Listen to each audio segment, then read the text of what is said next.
सपा नेता स्वामी प्रसाद मौर्य ने एक बार फिर से अपनी जुबान खोली और उस जुबान से फिर ऐसी बात कह दी कि उनका विरोध शुरू हुआ। कभी रामचरितमानस तो कभी सनातन। स्वामी ने इस बार मां लक्ष्मी के ऊपर कटाक्ष कर दिया, जिसके बाद से विवादों के स्वामी बन गए और नए विवाद में घिर गए हैं। लेकिन ऐसा लगता नहीं कि उन्हें इस बात से कोई मलाल है या उन्हें कोई फर्क पड़ता है। शायद स्वामी का एजेंडा ही क्लियर है, या फिर शायद सपा ने उन्हें यही टास्क दे रखा है।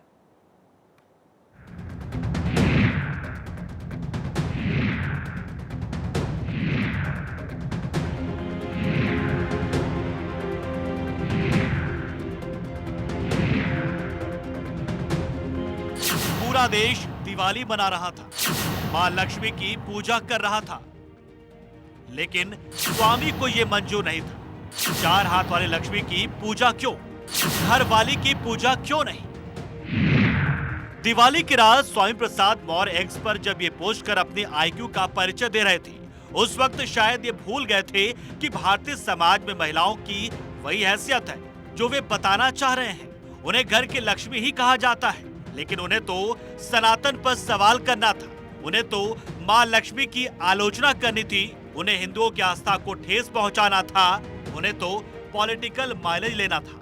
स्वामी ने अपने एक्स पर पोस्ट किया और अपनी पत्नी की पूजा करती हुई तस्वीर भी डाली। स्वामी ने लिखा, दीपोत्सव के अवसर पर अपनी पत्नी का पूजा और सम्मान करते हुए कहा कि पूरे विश्व के प्रत्येक धर्म, जाति, नस्ल, रंग और देश में पैदा होने वाले बच्चे के 2 हाथ, 2 पैर, 2 कान, 2 आंख, 2 छिद्रों वाली नाक के साथ एक सिर, पेट और पीठ ही होती है। 4 हाथ, 8 हाथ, 10 हाथ, 20 हाथ और 1000 हाथ वाला बच्चा आज तक पैदा ही नहीं हुआ, तो 4 हाथ वाली लक्ष्मी कैसे पैदा हो सकती हैं? यदि आप लक्ष्मी देवी की पूजा करना ही चाहते हैं तो अपने घर वालों की पूजा और सम्मान करें, जो सही मायने में देवी है, क्योंकि आपके घर परिवार का पालन पोषण, सुख समृद्धि, खान पान और देखभाल की जिम्मेदारी बहुत ही निष्ठा के साथ वो निभाती है।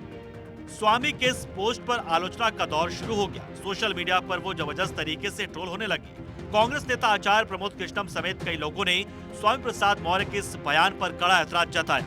स्वामी प्रसाद मौर्य के मुंह में बवासीर हो गई है।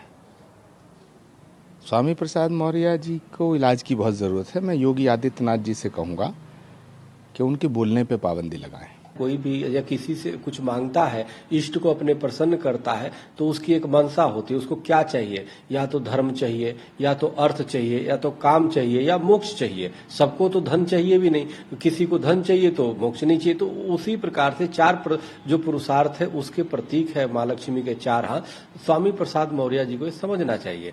तो स्वामी प्रसाद मौर्य जी तो स्वामी लिखते हैं, स्वामी का मतलब ही होता है जो अपने को इंद्रियों को बस में करे। तो स्वामी प्रसाद मौर्य का इंद्रिय खुद अपने बस में नहीं है। ऊल जुलूल पागलपन रोज आए दिन बयान देते हैं, वो भी बिना समझे कुछ देते हैं। मामला बढ़ता देख स्वामी प्रकट हुए और अपने बयान पर कायम रहते हुए इसका मतलब समझाने लगे। हमारी भावना किसी पर चोट करने की नहीं है। हमारी भावना केवल अपने अपने घरों की महिलाओं को सम्मान देने की अपील के रूप में है। अपने घरवाली को पूजा, सम्मान, प्रतिष्ठा देने की बात की है। और इसीलिए जो लोग भी इसको धर्म से जोड़कर अनाप शनाप बयानबाजी कर रहे हैं, उनको इसका सही अर्थ समझना चाहिए।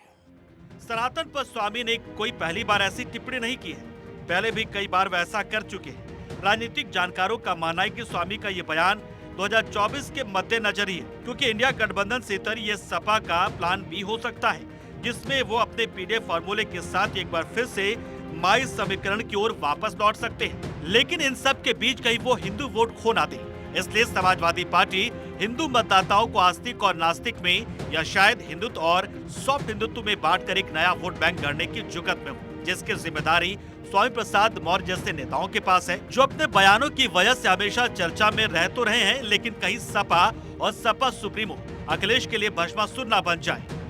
Bureau report, Bharat 24।